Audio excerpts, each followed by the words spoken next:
Matt and Luke's Sci-Fi Sanctuary.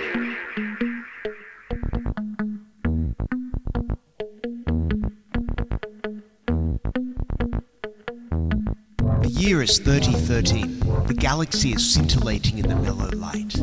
Two galactic pilgrims seek out vistas in the samurai future to bring forth the unity of the cosmic shaman. Opening the door of the pantheon of mystics, the evil sorcerer wizard powers the engine of science, seeking to forever alter the sacred balance, traveling on effervescent balls of summer fire. This week, roll up for the Magical Mystery Tour.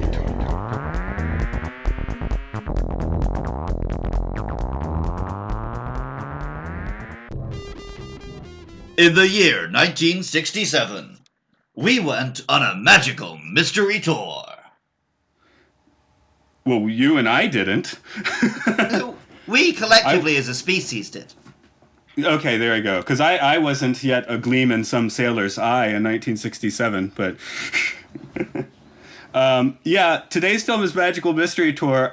No, it's not quite sci-fi, I get that. I went with it because there's, like, alchemists in the clouds. One of my obsessions is sci-fi. Another of my obsessions is music, and I'm a pretty big Beatles fan, and there's a lot of boxes we can tick here. So, this is Matt. This is Luke. And welcome to... Oh, you're going to start it? Go ahead. Welcome to our... Sci-Fi Sanctuary.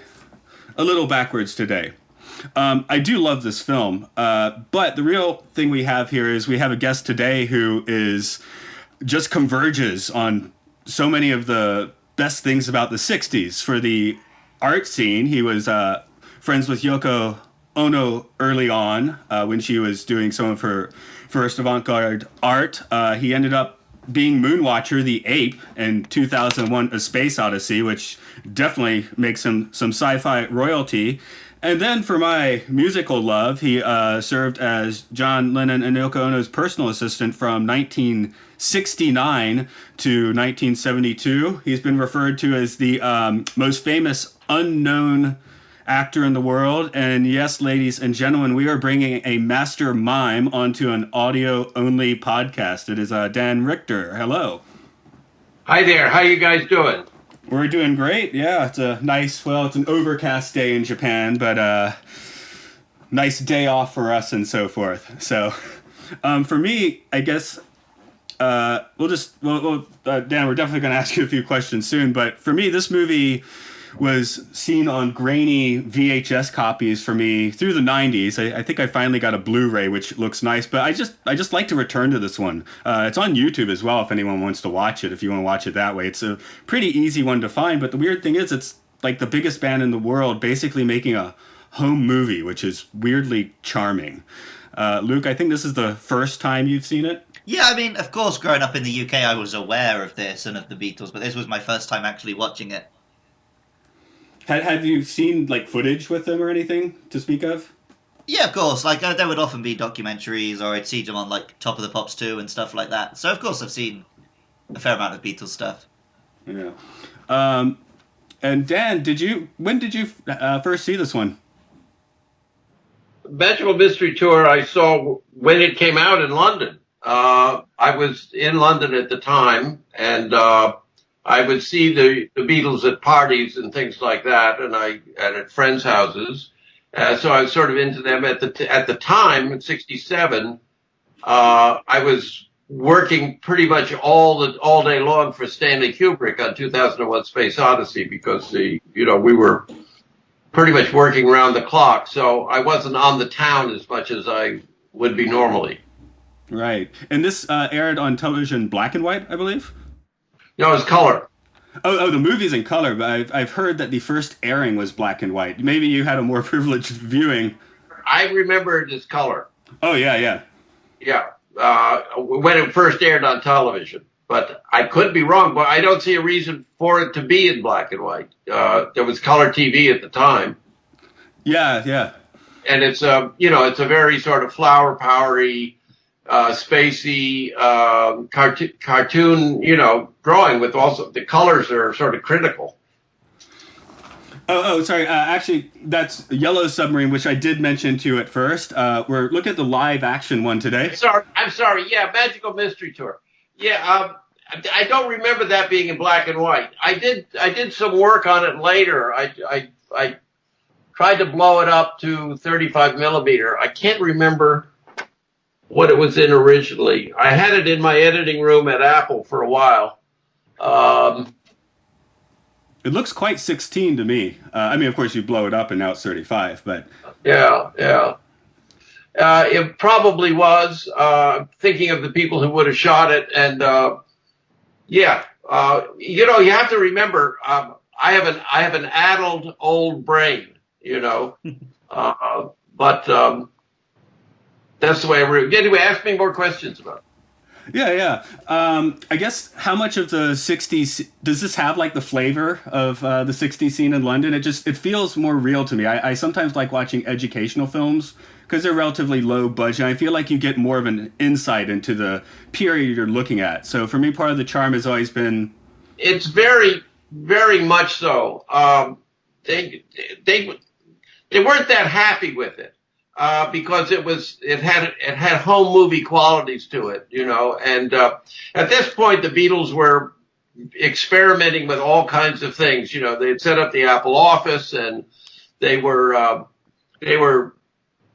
all kinds of like designers, like the Fool, that group of that commune had come over, and had opened the Apple boutique on Baker Street, which didn't do very well either, and they ended up giving all the clothing away. But they were everybody was stoned out of their minds and just experimenting and having a good time. I guess that's pretty much what the film feels like, so. Well, yeah, I mean, this is the height of everybody sort of getting high and, spacing out and thinking about all kinds of exciting new ideas and love everybody and whatnot. And it's before the badness started setting in, the Manson family and all of that, which changed everything. So this is still the bloom is still on the rose, everybody's loving everybody and, just going around and it's all, love. All you need is love. The one thing with this is, I definitely agree with you, but I believe this is the first project they did after Brian Epstein died, which might have been the first petal falling off of that particular rose. Yeah, I guess. Yeah, you're probably right. I don't. What is the actual? Do you have there the actual date that it was released? It, apparently, according to Wikipedia, it aired Boxing Day, 1967 in black and white, and then the 5th of January, 68 in color. Okay, so Wikipedia. Well, I don't know whether it knows what it's talking about, but it probably does. It probably wasn't. Everything was like everybody just. Oh, so and so's got a good idea. Let's do it. It was sort of that flavor. I know John wasn't happy with there's one scene where he's shoveling spaghetti onto a plate with a shovel or a pitchfork, and wasn't very complimentary.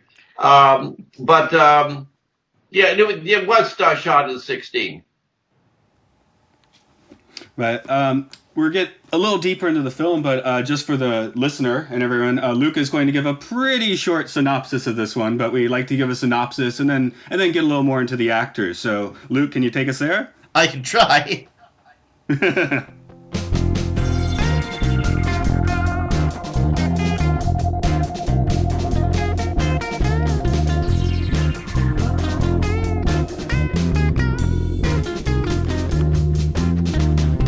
Those on the path, remember the vow.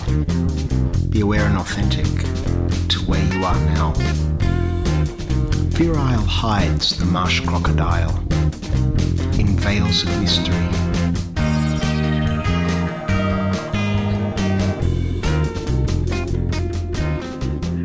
Ringo Starr and his auntie get on a bus with a bunch of other, I guess you'd call them party people, to go on a magical mystery tour. And the bus is taken on some wild trips by a group of magicians. They find themselves in an army base. They find themselves entering a race. They find themselves encountering a large amount of spaghetti. They see some musical interludes, some live performances, and things happen. And then they get off the bus. It's not really the sort of film that you talk about a plot. It's more like a sketch show. Okay. All sorts of sketches, and somebody would have an idea, and let's shoot this, and that kind of thing. And it was very loose, and changing and evolving as they were making it. It was, I think they were having a lot of fun. And it's infectious. That's why I like this so much. The fun just comes through. I guess let's talk about the Beatles, who are not John Lennon at first. You had actually had a few run-ins already at this point, I believe. Yeah, I mean, there was what we called, the scene in those days. That's what, hit people. And the Beatles, once they stopped touring, well, even when they were touring, they were in town. I mean, I remember I was having dinner at with John Dunbar and Marianne Faithfull one night, and Paul turned up with a hobby horse for the new baby and some grass that Bob Dylan had given him. We all got stoned and sat on the floor on the carpet and banged pans from the kitchen and made up songs. That was the kind of mood that was spreading. Everything was very free and fun, and there were great parties that would take place in houses all over town. Where I remember once I was at Allen Ginsberg, who was a friend of mine, they were throwing some rich patron was throwing a big party in Belgravia, and Allen liked to take his clothes off at parties, and so he's standing there naked, and I'm talking to him with some other people, and I heard behind me, it's fucking Allen Ginsberg, and he's got no clothes on, and there's the Beatles. And they're good, and so they were hanging out at the parties and nightclubs and sort of the whole scene that was going on in London.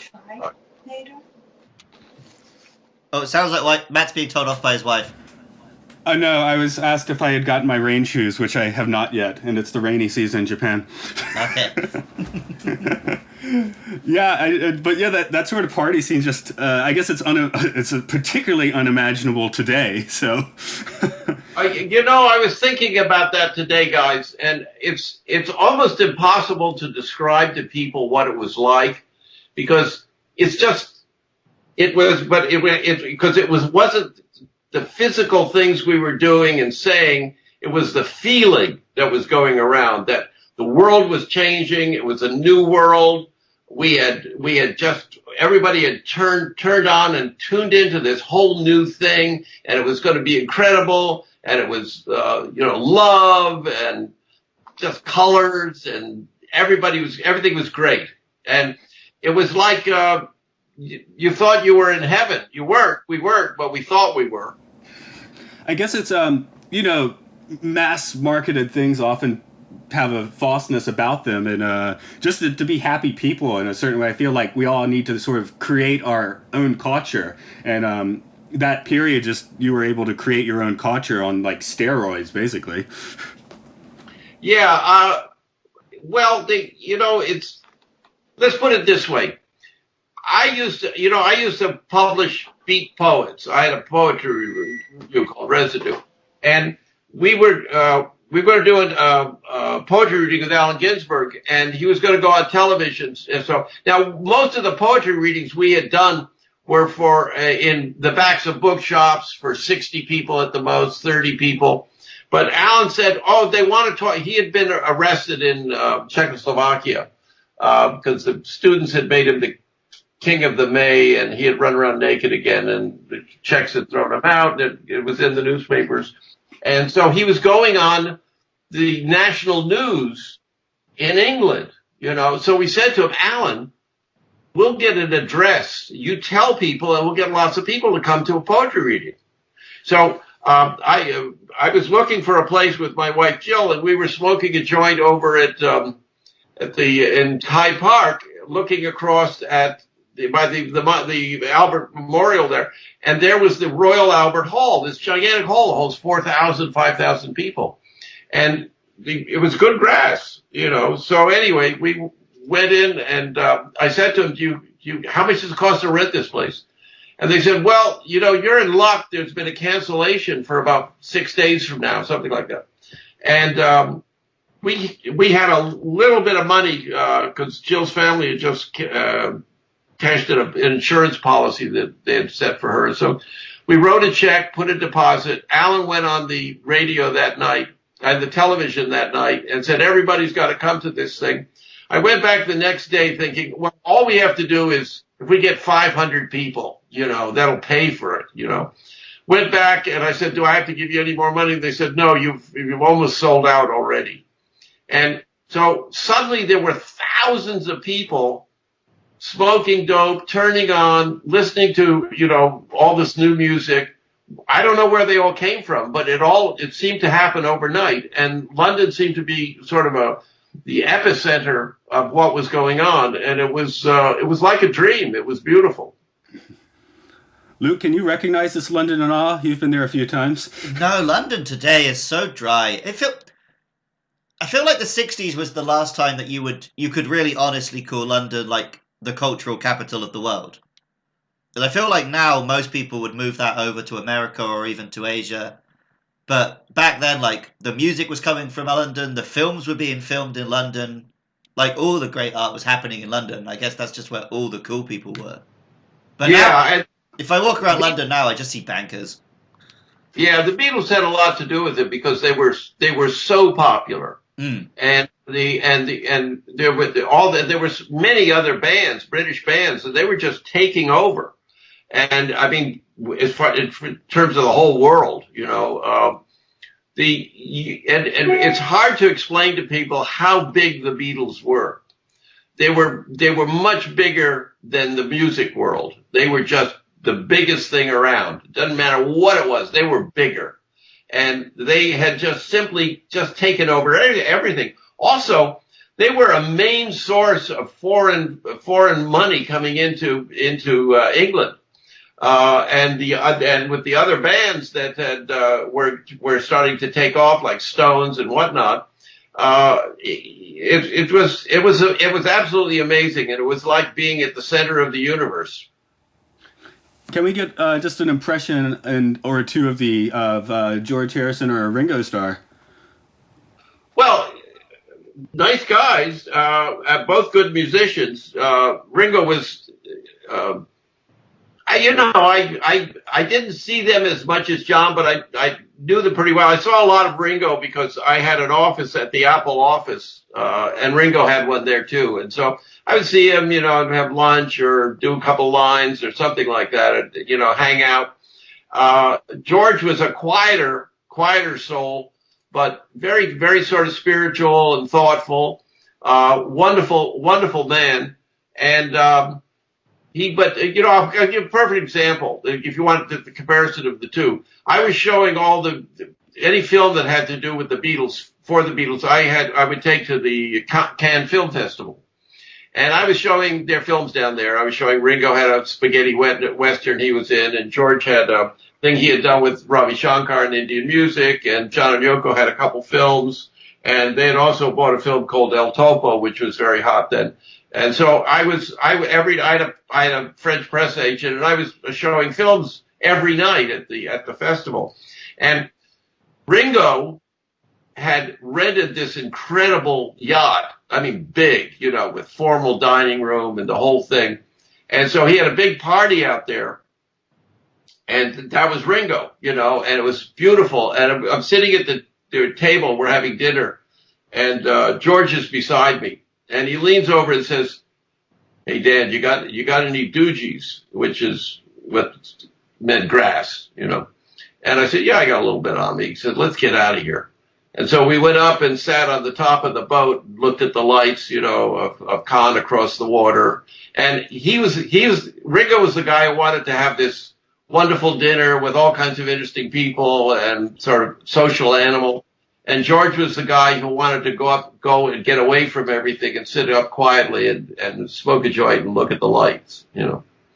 It really shows you who the two people were, gives you a good idea of the difference between them.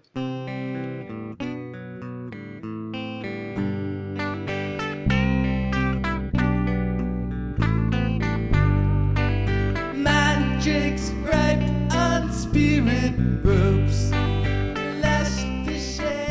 Seeing Ringo here, and also I've been playing a lot of Mario again, I really want to grow a moustache again, Matt. Go for it. Because I know that I always look like a terrible sex pest when I grow one. It looks so cool in this film.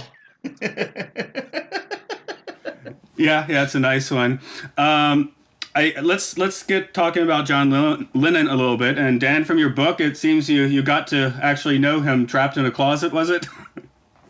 Well, yeah, because you know what happened. I'll give you a little background here. Is that I had finished 2001, and my wife Jill and I had gone back to the States and had got rid of our apartment in London, and we decided to come back to England, and we didn't have a place to stay. And Jill and Yoko were talking, and Yoko said, "Well, we've got an empty house, which had been John's house, just south of town, because we bought this new place called Tittenhurst Park. And so why don't you guys just house sit that house for us and give you a place to stay till you get settled?" And a couple days later, there was the Manson thing. And Jill got all nervous about being all alone in the house. And so Yoko said, "Well, why don't you guys come over and live with us? It'd be nice to have you around. Since you're in between things." I had a film coming up I was going to act in, but it wasn't another month or two. And so we went out to live at Tittenhurst with them, and I ended up staying for 3 years and being involved with the making of Imagine and the Plastic Ono Band albums, and I did a couple of the album covers. I produced some of the films, and I became sort of I rode shotgun with them when they traveled and did things, you know. And so I got to know John very well. You know, I'd see him every day for almost 3 years, and I consider him he was a close friend, you know. So ask me questions about him, I'll tell you. I guess a good one for now, just with all of the, you know, I guess political activism is on the rise again. And that was when you were working for him, that was, I guess, the main bit of political activism. How did that roll?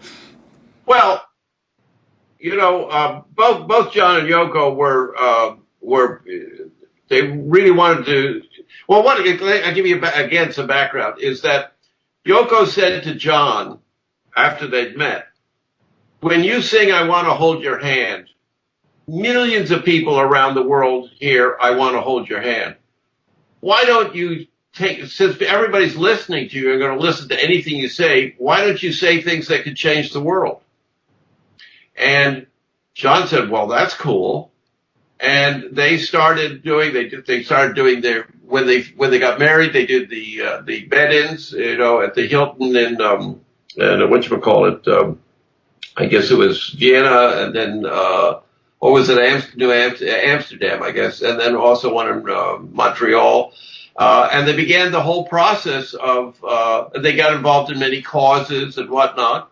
Against the war, you know, for peace, for you know, just a bunch of things that were big causes at the time, and they would march in demos, they would do sit-ins and you know, performances, and I was very much a part of that. It was it got pretty heavy once they got to the States, and because Nixon was really unhappy with them. And we had one point in New York where the FBI was just hanging outside the house all the time and tapping the phones, and got a little scary for a while there.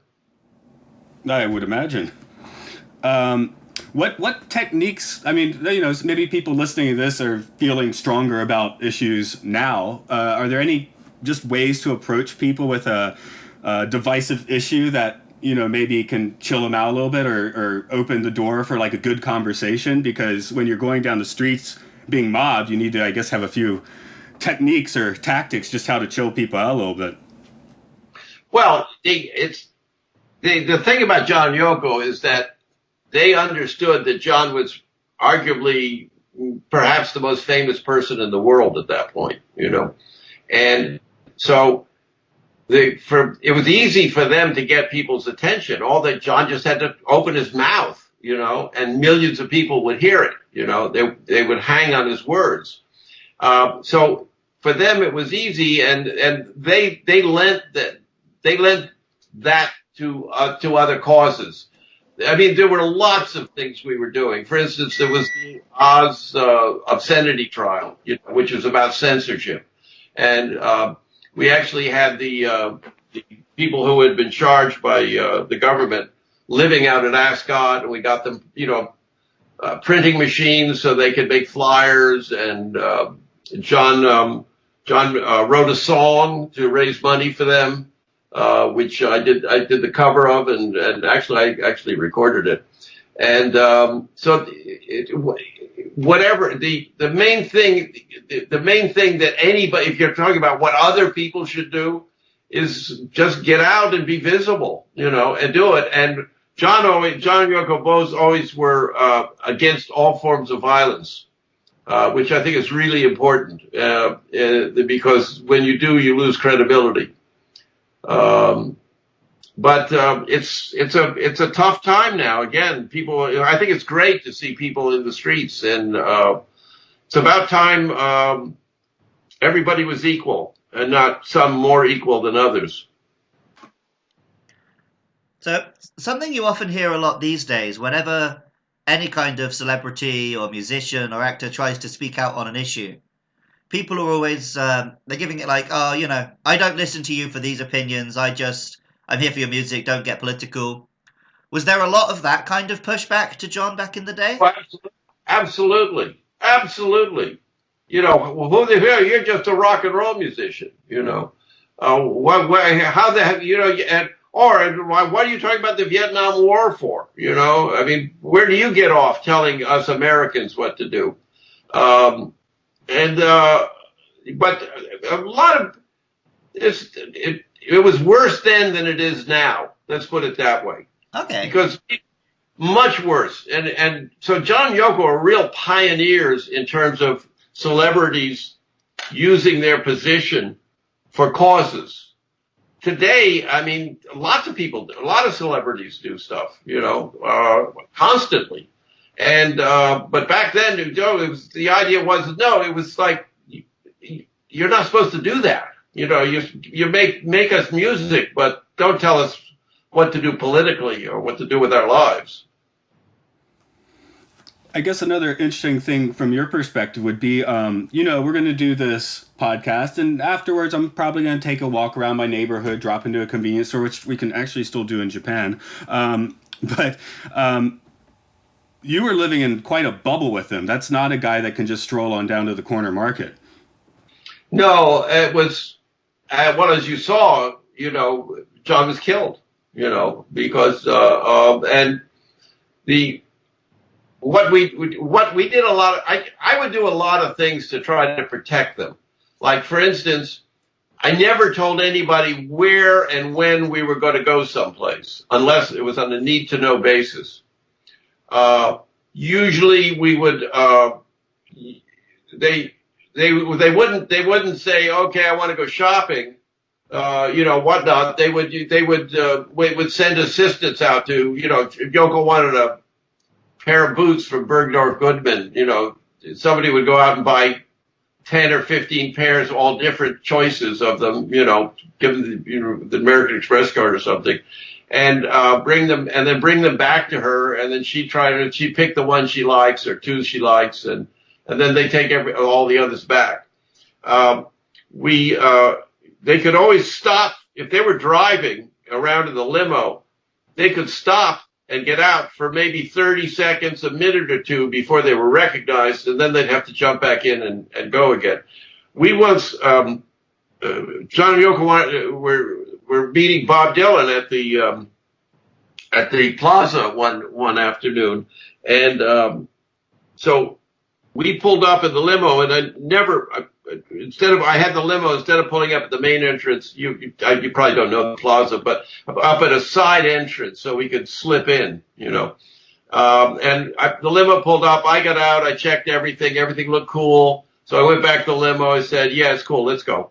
And so we go in, and we're starting to go across the lobby, and this guy that looked like Jack Ruby in a suit and a hat, fedora hat, comes running towards us and reaches his hand inside his coat. And I figured, fuck, man, we're toast, And so I jumped in front of him, I put my hands up and said, talk to me, And he said, that's John Lennon.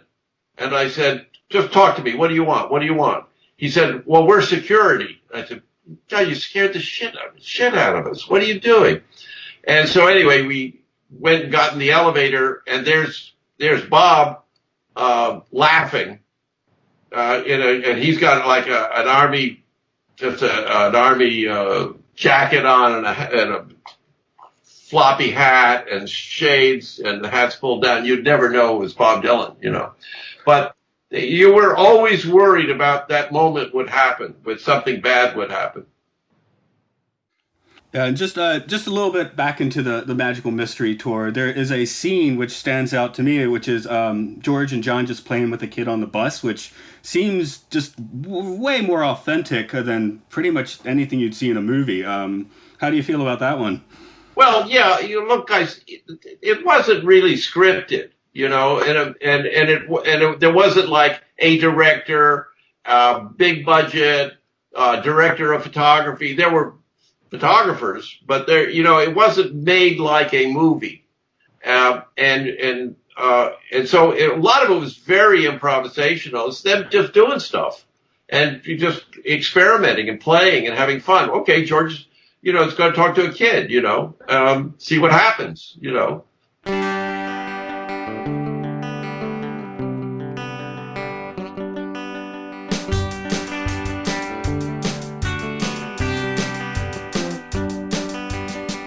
White passage eastward until you had dwelled. We are ostensibly a sci-fi podcast, and we would be completely remiss not to ask a little bit about playing Moonwatcher in 2001. From reading your book, it sounds like you sort of ended up in that role by a bit of a serendipity. Yeah, I wasn't looking for a job in pictures at that point. I was doing experimental performances, sort of avant-garde art stuff, which is where was my want at the time. And I was also publishing beat poetry and doing poetry readings at events. And through mutual friends of Stanley Kubrick and Arthur Clarke, through a mutual friend, and a producer friend of mine said, I was just talking to this guy, Mike Wilson, who works with Arthur Clarke, and he said, and he and Stanley were saying the opening of 2001 has a scene where it's all just early man, some man-apes. And they've been trying to do it for 2 years, and everything they've tried hasn't worked. And then they thought, well, we've never talked to a mime. How do you find a mime? So my friend said to this guy, well, I know the best mime in town. It's Dan Richter, So I got asked to come out and have Stanley pick my brain. So I went out and I thought that was really cool. I mean, I knew Stanley's work, is amazing, great genius. And I thought, okay, so I didn't go out looking for a job. I just went out to let him pick my brain and get a chance to meet this great guy. And we got going. He explained to me what his problem was and whatnot. And I said to him, well, your problem is you have to create a willing suspension of I was really cocky. I was in my 20s, so you have to, willing suspension of disbelief. I see it as an acting problem, not a moving problem. You got to get motivated, creatures up there that the audience react to immediately. And I could do that. I could show you how to do that. And he said, well, what do you mean? And I said, well, the audience will believe what they see if it's motivated and grabs them. So that the way you not see the costume is by really good performing, which comes from motivated acting. Because you got to grab him by the throat or the balls or whatever you want to say right away. And so I showed him, he said, well, that you talk good, but I don't know, you don't have much of a resume or anything. And so I said, give me 20 minutes, a stage, a leotard, black leotard, and 2 towels, and I'll show you. And so he said, we can do that. And I went and I put a leotard on. I stuffed the towels inside to change the shape of my body a bit, build up my shoulders, and I played a character. I had a character I like to play called Joe, who's sort of paranoid, aggressive, not that bright.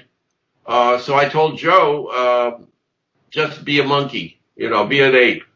And Joe didn't like the idea, but, he did it anyway. And I went out and I let Joe be an ape.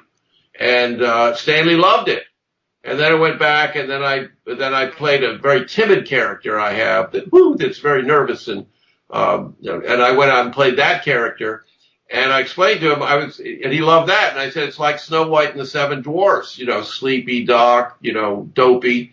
You have to have, if they're clear characters and it's motivated acting, and the movement is an extension of those motivations, you'll get something that I believe will work. And he hired me on the spot. I wasn't looking for a job. And he gave me 8 months to develop it, which took a long time.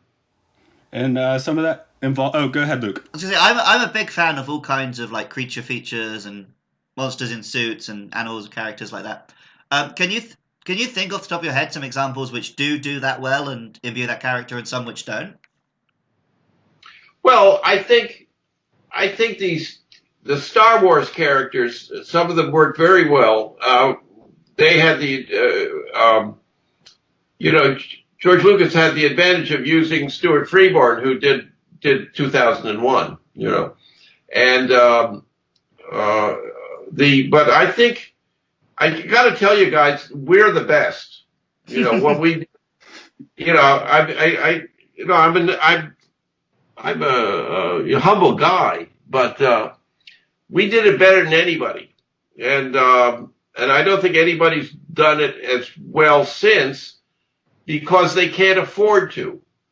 And because literally, I studied the movement of apes and chimpanzees and gibbons. I had 8 months to develop those movements, to cast those people, to train them. And I had, you'll make a whole film in that amount of time, and to produce 18 minutes. And then it was, then you got Stanley Kubrick as the director. He was perhaps the greatest film director of the 20th century. And then we took 8 months to develop it, and about 8 to 10 weeks to shoot it. To shoot those 18 minutes. Can you imagine 8 to 10 weeks? We would do as much as 40 or 50 takes, to get everything exactly perfect. And I was also, my training is my teacher, Paul Curtis at the American Mime Theater, was a different form of mime. Most mimes put white face on and do pantomime and do walk in place and, handle imaginary objects and look clownish. All the mime we did mime plays where it began with the acting process, with real characters have the real feelings doing things, and then extended those feelings into movement, and it made the movement believable, rather than something you looked at. It was something you experienced, you went with. And so Stanley was lucky that I was around, and I was super lucky that we got to meet and he got to use me. So I was able to use my training, which just fit that thing perfectly. But I wouldn't, they wanted me to work on Greystoke, a couple things, but it just wasn't the same, Yeah. I guess the filming for that was the tail end of the 2001 filming, if I remember correctly. Yeah, they had already done Stanley had already done the live action. So Keir and Gary and those people had already been shot and had left. So he was doing the special effects, and the special effects took an inordinate long time because there were we had no computers, no CGI. Everything was done in the camera. And it, you would expose film, and then it would be wound back and then put away, and then that same film would be brought. It was like a shot of a spaceship against a black velvet background with an incredible amount of light shot at very, very narrow apertures to get incredible detail. And then it would be the model of the space guy would be shot with him in front of black. The same film would be exposed, so he would now be on the film. It was all done in the camera.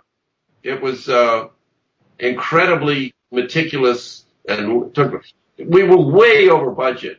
The guys at MGM, who were the studio that was behind it at the time, were having cat fits. Wow. Coming into that contact with Stanley Kubrick, we're looking at a very enigmatic film, like deep science concepts. You could think about like Hermeticism and things when you're watching this. Did he ever say anything to just like his own insight into what he was making? Because I mean, part of the charm is that it's whatever it is to the watcher. But no, we would talk. I mean, Stanley and I talked. I was with Stanley every day for 15 months, and because I also worked after we wrapped the Dawn of Man sequence, I worked on the Stargate sequence with Con Pedersen and Doug Trumbull, and also Stanley and I were trying to create an alien, and we did a lot of he would make me up and shoot me in funny ways and things like that. So we were doing that right up until the end. We never got anything that he was happy enough to put in the picture. But he was notorious about not telling people what it was about. We focused on just the actions that were being done. I'll give you an example. There's a scene where we first see the monolith, and we've been asleep, and we come out, we run around, and and then go up, and then I go up to the monolith, and I reach up and touch it with my hand. And so we were doing this, we do the shot and everything, and Stanley said, no, I want you like this. And I said, well, that sort of feels awkward. He said, yeah, but I'd like it that. I said, why? And he said, because I've already shot, and I didn't know this because I hadn't seen the shot on the moon where Haywood Floyd goes up and touches it. He wanted to match the hands. But he didn't tell me that before. Once he told me that, it was easy to do.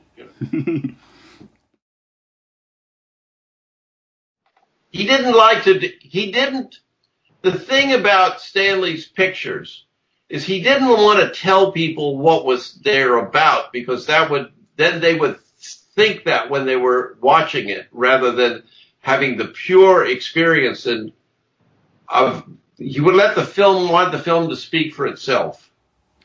And I get that, because I think Luke has read the novel. I have, purposely avoided the novel because I just love the enigmatic nature of something like this. I mean, let's put it this, we knew what we were doing, and we knew the continuity and the details of the story and what was going on.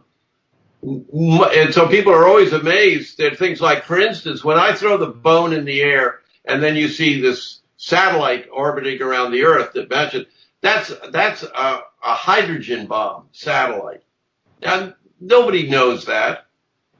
That is the first weapon with the most modern weapon, but Stanley doesn't tell you that, So there's all this going on that people don't know, but it adds to the mystery of it. And it also forces the audience to experience it more completely, pulls them in as they try to understand and get around it. Luke, do you want to throw any questions about 2001 out? So you mentioned how, like, what Stanley Kubrick wouldn't say. What was the direction that he did give you for the Dawn of Man scenes? What did he actually ask for? Stanley gives very little direction to actors. In fact, Malcolm McDowell, who was in the Clockwork Orange, he was saying to me one day, "Oh, I hated working with Stanley because he never told me what to do." And Stanley had the attitude, "Well, I'm paying you, you're the actor, show me something. You know what the script is." Because much of the reason Stanley did so many takes is not because he was trying to get something right and it wasn't happening, so he had to keep trying until he got it right. It was because he would shoot something, he'd take the first take and say, "Well, that's sort of interesting what happened over here. Okay, in this take, why don't you do that a little more?" Then we'd look at it and say, "Well, that was pretty good. I think that worked, but might have been too much with your right hand. Why don't we do it?" Because he was discovering things as it went along, and he was hoping the actors would bring to it something that he hadn't thought of. And if you over-direct an actor and tell him exactly what to do, you can get it exactly the way you want it, but you're shutting the door on the serendipitous things that may happen. And Stanley was always building on his greatest moments were accidents that he recognized and took.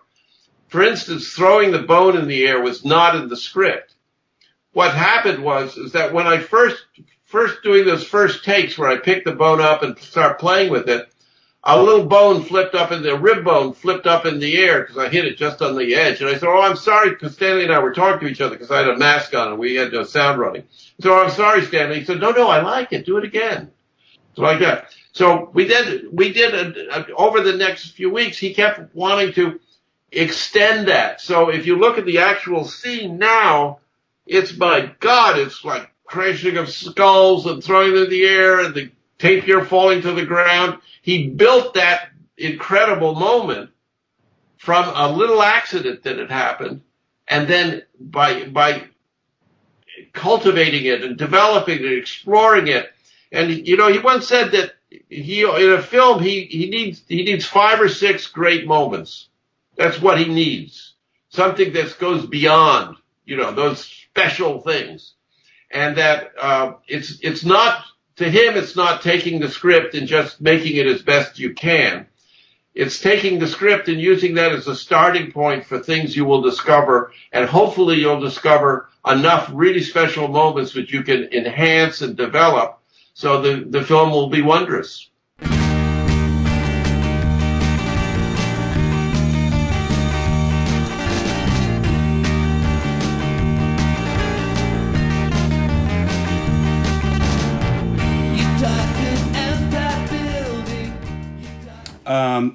Our podcast is based in Japan, and I was reading you've had a few of your own magical mystery tours around Japan and India, and from your Facebook when we were talking there, it looks like until the lockdown came in, you were still on plenty of magical mystery tours. I've been in at least 90 countries. And when I met Yoko in Tokyo, and I had taken a leave of absence from performing to study mimetic forms or mime and how mime is used in theaters around the world. And I'd run out of money, and I'd hitchhiked from Paris to India, and got sidetracked because I fell in love with this Russian princess and went up and lived on a houseboat with her in Kashmir during the winter. But when the spring came, I had to get to Japan because I was very interested in the No and the Kabuki theaters. And when on the way to Japan, I was on a boat and I ran into this Fluxus conceptual artist and conceptual composer named Jed Curtis, who just died last week, but an absolute sweetheart. And he said, "What you're doing is so interesting. You've got to meet Yoko Ono." I did some performances with her in New York, and she's in Japan. And so Jed took me to meet Yoko, and that's how I first met her. And the way I was supporting myself, since I had no money, and I spent a month at the No Theater every day, watching the rehearsals and figuring out how they did things and watching their performances. And I would go to the Kabuki as well.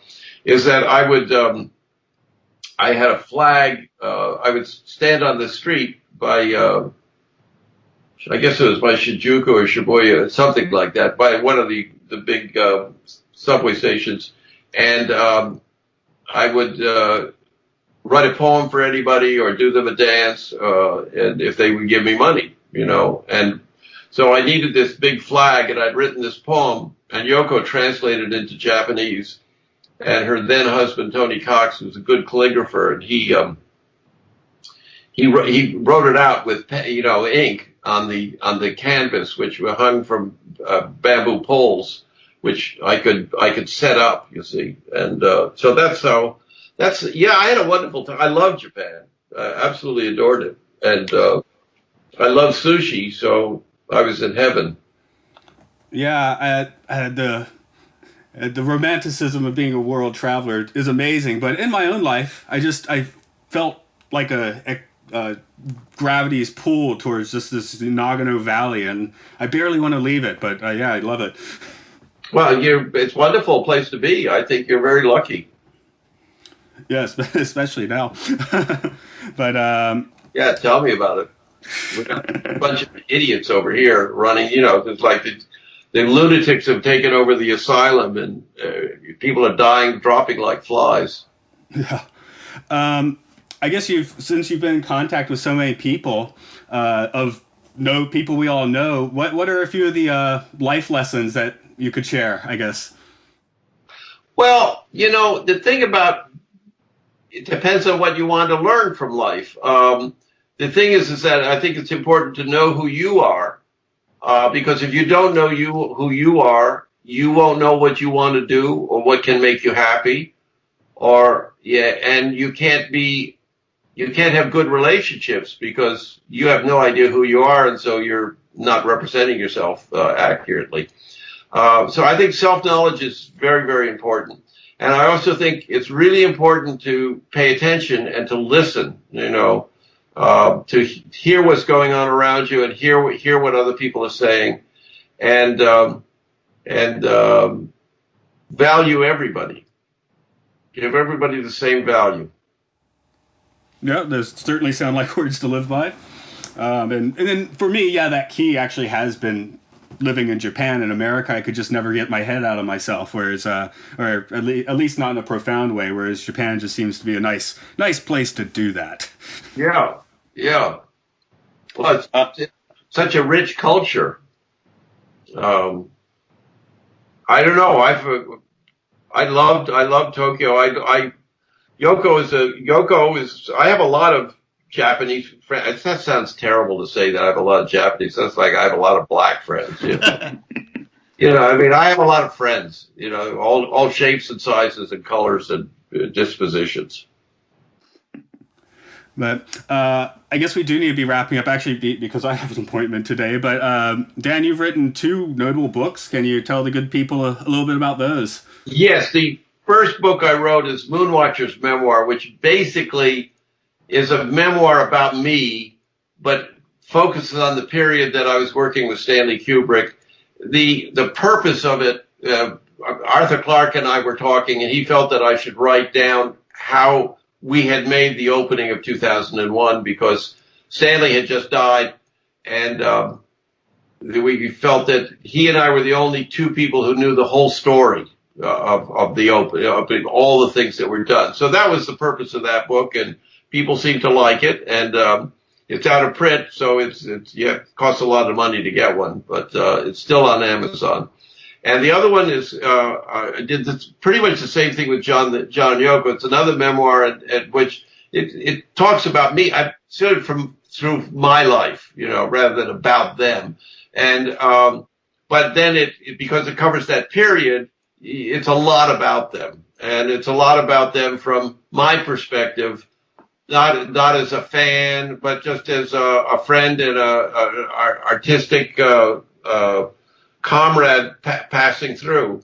And that's called The Dream Is Over. And that's also on Amazon. And I got through that one in about 2 days, so I will vouch for it being a pretty good read.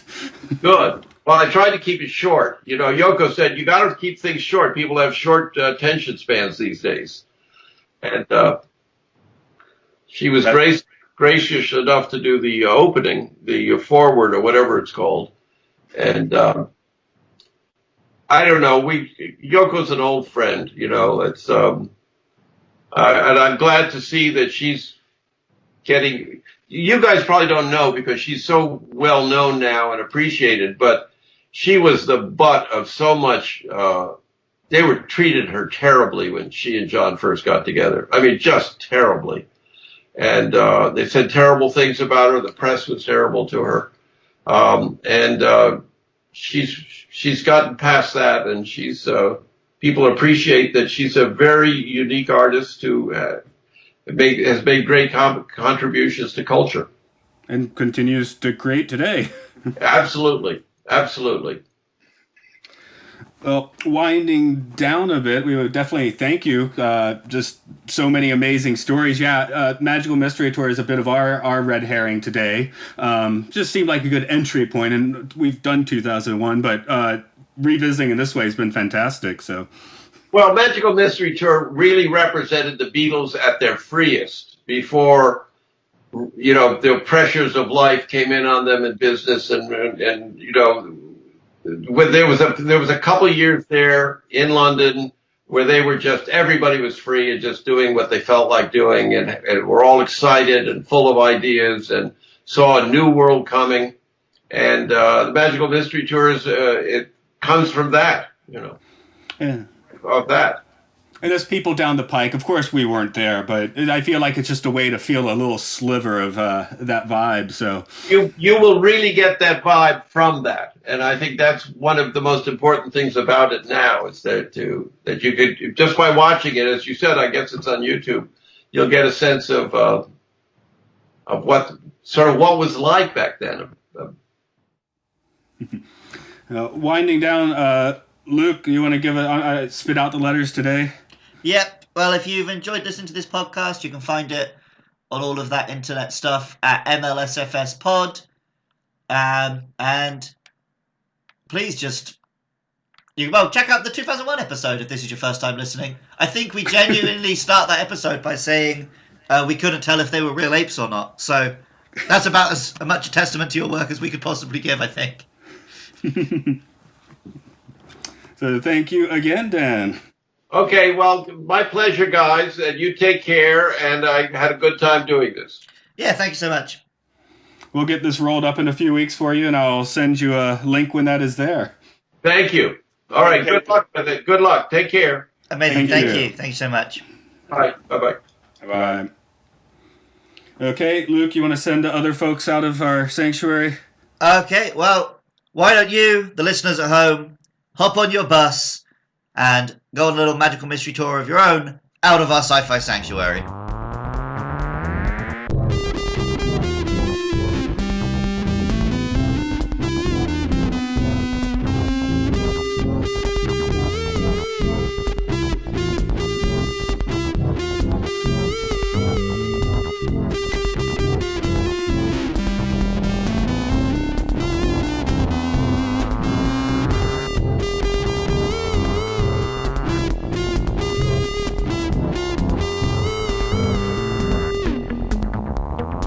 Next week, Minority Report.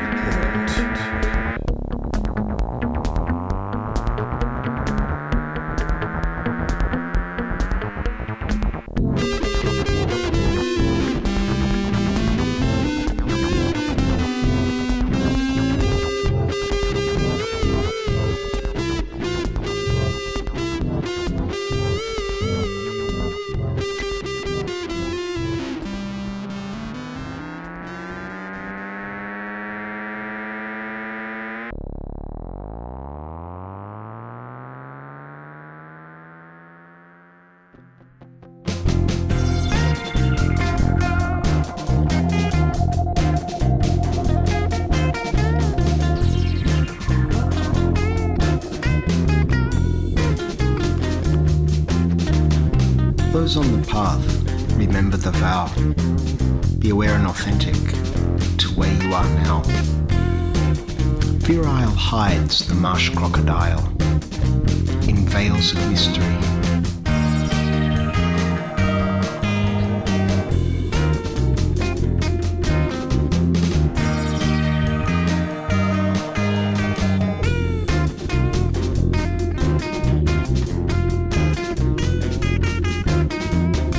Peering into the moor, the souls do float. In gardens primal, behind the moat. High Zagros mountains, their snow melts fair. Blossoms in hanging gardens. We're trade navigators. We're trade navigators.